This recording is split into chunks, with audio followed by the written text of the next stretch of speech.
Yo, yo, yo, yeah. One Piece Chapter 944 review. Welcome to the cult. Put on a blue jumpsuit. You're trying to get nasty. You're trying to drink some cups of some poison. That's what we're doing in my cult today. What a great chapter. Illustration and just the pacing of it was amazing. Best chapter of Wano Country so far. So anyways, we start off at the capital. We pick back up right where we left off with Zoro and Sanji, and they start right off with the same banter, which is typical, which we love, which is why we need to see them back after all this time.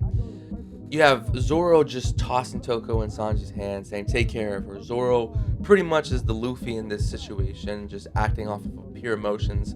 I feel like this chapter was very emotional. Most people were surprised by Kamazo, and I don't really care if anybody believes me, because I didn't even believe me, and I totally gave it up. So I was surprised when I found out that Kamazo was killer, but not surprised in the sense of like, oh my god, no way. More like, fuck, I knew it was him. I thought it was him, but then he started talking. Hiyori mentioned that he was Kamazo, the manslayer, and I was just like, you know what? He's probably just Kamazo. But I went back and read and studied up on everything, and I went back to refresh my mind, and it should be so obvious. No one has a neck that thick besides Killer and Kid. Their fucking necks are like fucking world trees. The Adams tree from Tales of Symphonia. It's so fucking, you know? But anyways, Zoro vs. Kyoshido, things that I was surprised about. Kind of surprised about how strong he was. Effortlessly, it seemed, he knocked away Zoro's 720-pound cannon full of rage. Now, we can argue that maybe Zoro is a better fighter when he's calm, but as far as power, raw power goes, I think that his emotions definitely help him, and Kyoshido knocked that away. Now, it wasn't a 1080-pound cannon, which was seen versus Pika when he sliced him in half. With the pound cannons, we have 36, 108, 720, and 1080. I'm excluding any movie cannons. I don't know if any cannons were in the movie that were anything other than these numbers, but these are the Buddhist-inspired numbers of his pound cannon or pound phoenix. Reason why there's a translation there with a phoenix and cannon, it's because it's basically the same word, ho. And but the kanji I think is different. So it's basically a pun, but they just keep it in there for, you know, like for comedic purposes, I guess. It's funny. Like I said before, I was looking back and I was studying everything, and I just want to say, Otoko's a cutie. Like, straight up. She has that weird, like, eye thing. She just looks like, my name's Toko. If you put an O in front of it, I'm not a boy. yeah, just looking back through the chapters, I realized that she was a cutie. There was one panel where she's handing Zoro some food after he wakes up from being by Killer. There's a small little panel where she's handing him food and she's just looking up. And just go back, knowing everything we know now with her dad being killed and she's basically got sold into this whole thing. Go back and tell me that single panel isn't cute, and it just totally like sells you on Otoko. Like I was already sold on Otoko being like a weird little cute girl, but I really just like, you know, she's so adorable. I'm for her, and I'm so sad for her dad dying. Also, looking back and doing some studying, this chapter is very, what's the word? This chapter has legend behind it. This chapter has myth. This chapter has a lot of hype because this was supposed to be the chapter where Zoro died. But as we can see, Zoro did not die, and I went back and looked through it, and basically I just saw numbers. I saw numbers and Zoro sitting on a tombstone that said 944 and the letters P-I-R-A. I have a theory about this that is not involving Zoro's death, but ultimately I look at these little Easter eggs as potential setups for success that Oda gives himself. Basically, he throws in little Easter eggs and then makes little spider webs at home, little sticky notes being like, oh, I did this so I can do something dramatic here. And it makes me seem like I'm orchestrating everything meticulously. Maybe I'm wrong, maybe I'm not. But either way, I look into these things as like not, I don't know. They're not hills I'm gonna die on. So you have Sanji versus Drake also in this chapter. Drake has a very epic panel, and Hawkins just takes a back seat. Hawkins is done. Hawkins got his ass whooped. Hawkins not trying to be a part of this. Hawkins don't want them hands. Hawkins, you know, he's good. You know, he don't need to be a part of it. You know, Kyoshiro's in the fucking, you know, he's good. He good. He's just taking it easy, bro. He ain't got nothing to prove. It's good. It also makes me think, like, who is really for Kaido? Is Killer, Hawkins, Drake really working for Kaido? Do they really want to be under Kaido? I think the obvious answer is no. But where does that loyalty take them? Where is the line that they don't cross? And so the Straw Hats are causing a big commotion out in the streets, and that just tells me that it's setting up a distraction. So, not purposefully, but Law is able to get Sachi, Penguin, and Beppo out of jail. And it seems like when the jailmates were looking outside and seeing who it was that was causing the commotion, you don't see those three. You don't see any, you just see those jailmates. And I was hoping during the chapter that everybody in that jail would get freed. Maybe that will be in the next chapter. Maybe we'll see Law doing it. But I'm 99% sure that Law, during all that commotion, was rescuing Sachi, Penguin, and Beppo. And we might open up on them, or at least in the first 7 chapters, next chapter. Which, by the way, I'm glad we're not going on break, because fuck that shit. That's just like, I'll admit it. In this world, you know, I want things now, fast, as soon as possible. Please.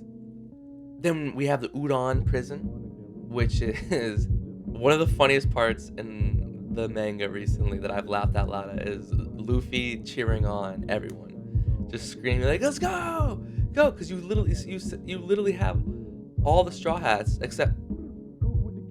Did Brook do anything? Where's Brook? Alright, I'm either high as fuck and I'm not remembering what this is, or if like Brook was somewhere that I'm not, or no, where the fuck is Brook? He's probably gonna do something.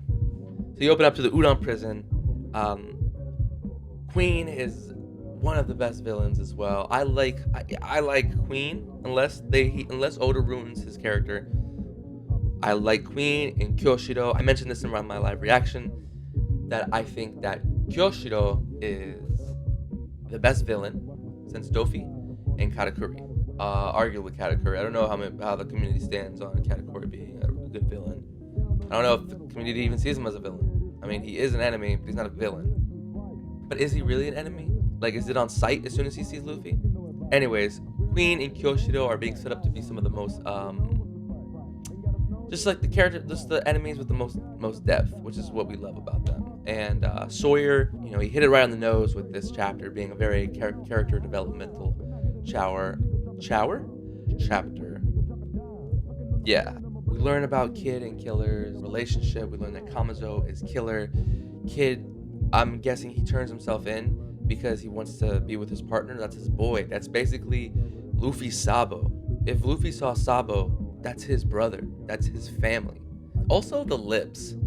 We should have known, not just the neck, but the lips. Kid and Killer, we should assume that Killer wore makeup too. We should have assumed that Killer wore makeup too, honestly. So we see them, and Queen starts stepping it up and starts becoming this maniacal, just, you really see why he's the second in command of the Beast Pirates. Queen starts water torturing. I don't know what it's called. It's not waterboarding. It's just dipping them in water and drowning them slowly. Hanging them upside down, which is an amazing scene. And then also you have to think about Killer and Zoro. Zoro has been confirmed to be stronger than Killer. Now, is that true? Has Zoro been confirmed to be stronger than Killer? Well, I fucking hope so. It's fucking Zoro, who's supposed to be the strongest swordsman in the world. You know? The strongest person using a blade. Pretty much. And you're telling me he's gonna, like, he may or may not be strong? Of course he's stronger than Killer. He should be. Is he gonna give up? Is he gonna have a good fight with Killer? Like, if they were both at 100%? Yeah, sure, of course. If they both had their respected weapons, they both were at 100%, then we could talk about, you know, things. But as of right now, they both were nerfed. Whatever the fuck's going on with Killer, he still got his skills, you know? But whatever's going on with, maybe he's distraught, maybe he's not, maybe his heart isn't in it, you know? But Zoro also was fighting 2 people. And he caught lacking, turned that into a win. Zoro is stronger than Killer. Don't at me. Zoro is, bro. You know, fuck that shit. No. Yeah, Zoro is confirmed stronger than Killer. Zoro was still missing a sword. Zoro took an L and turned it into a W, fighting 2 people. You know what? I don't give a fuck. Zoro is stronger. Now I'm bringing you to the main point of this whole fucking review, and I'm gonna end it with a theory.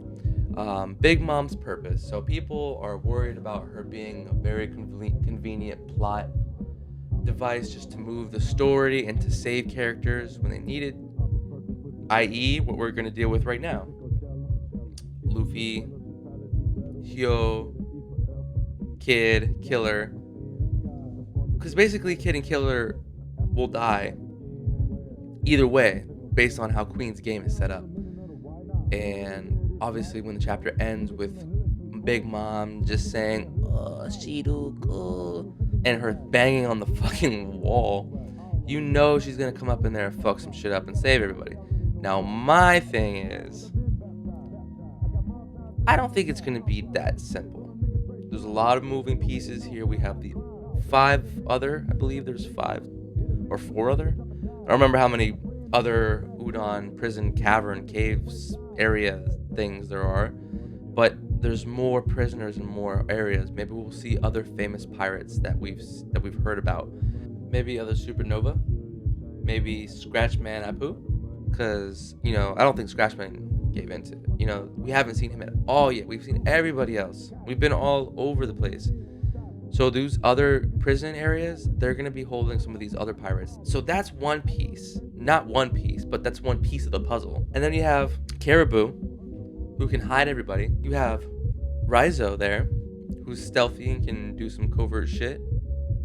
Luffy, obviously, ringleading it all. But then I believe that the Big Mom pirates are going to show up.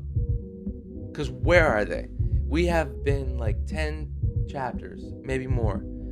I'll probably like 15 chapters without seeing them. Last time we seen them, it was after King knocked them off and they lost Big Mom, and they were discussing who was going to be the captain after that, and it ended with, I believe, Smoothie addressing everybody and being like, "Yo, what the fuck?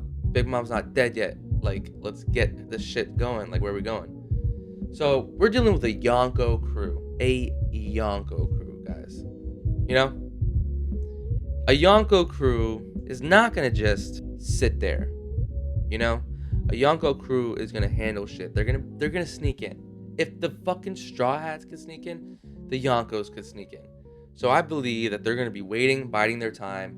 They finally hear about Big Mom. They've chased her down. They've seen her pass through all these villages. That was the whole point of them taking forever, in my opinion. Passing through all these towns, people seeing her, and they will be there to grab Big Mom, and then that's when Momonosuke and Okiku, Chopper, and Tama can hook up with Luffy and get in with them, and the Big Moms rescue them. Queen maybe gets injured. I don't know what's going on, but I know the Big Mom pirates will show up soon. I believe they'll show up in the next 3-4 chapters. I will probably be wrong, but how awesome would that be? Leave your comments, please. Leave your concerns. Like the video if you liked it, dislike it if you didn't. Subscribe to my cult. We wear jumpsuits on Fridays. I hope you guys enjoyed this review. I hope you guys enjoyed my theory. Whether you agreed with it or not, please tell me why I'm wrong. Tell me why I'm right. Just have a conversation. I'm open to all of your shenanigans. Thank you guys for listening. This is Woe, and I will see y'all later.